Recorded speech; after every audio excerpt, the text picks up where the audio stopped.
நீங்க தெரிஞ்சு பண்றீங்களா தெரியாம பண்றீங்களான்னு தெரியலங்க. ரீசெண்டா பொள்ளாச்சில இருந்து ஒரு அண்ணன் எனக்கு கால் பண்ணியிருந்தாங்க. இது மாதிரி என்னோட தேனி பெட்டியெல்லாம் தேனே எடுத்துட்டு வர மாட்டேங்குது. ஸோ பொள்ளாச்சினாவே தென்னை, அதுக்கப்புறம் செவ்வாழை, இதுக்கு ஏத்த ஊர். அங்கேயே ஒரு தேன் கிடைக்கல அப்படின்னா எனக்கு டவுட்டு தான். ஸோ எத்தனை பெட்டி வச்சிருக்கீங்க அப்படிங்கிற மாதிரி கேட்டிருந்தேன். 50 பெட்டி வச்சிருக்கேன்னு சொல்லலாம். 50 பெட்டியா? ஸோ எத்தனை கிலோ தேன் எடுத்திருப்பீங்க அப்படின்னு கேட்டதுக்கு நான் இது வரைக்கும் 8 கிலோ தேன் தான் தம்பி எடுத்திருக்கேன் அப்படின்னு சொன்னாங்க.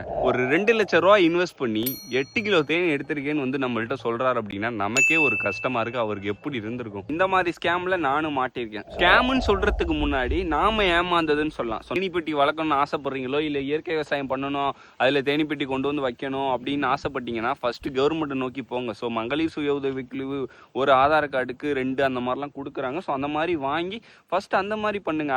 டெவலப் ஆனீங்கன்னா அதுக்கப்புறம் காசு போட்டு தேனிப்பெட்டி வாங்கி பண்ணுங்க. எடுத்தோன்னு 2 லட்சம் ரூபாய் இன்வெஸ்ட் பண்ணி இந்த மாதிரி 8 கிலோ தேன் எடுத்து ஏமாறுறது என்னைய பொறுத்த வரைக்கும் சுத்த வேஸ்ட்டுன்னு தான் சொல்லுவேன். ஸோ மறக்காமல் சப்போர்ட் பண்ணுங்கள். தொடர்ந்து இந்த மாதிரி இன்ஃபர்மேஷன் வேணும் அப்படின்னா மறக்காமல் பேஜை ஃபாலோ பண்ணி வச்சுக்கோங்க.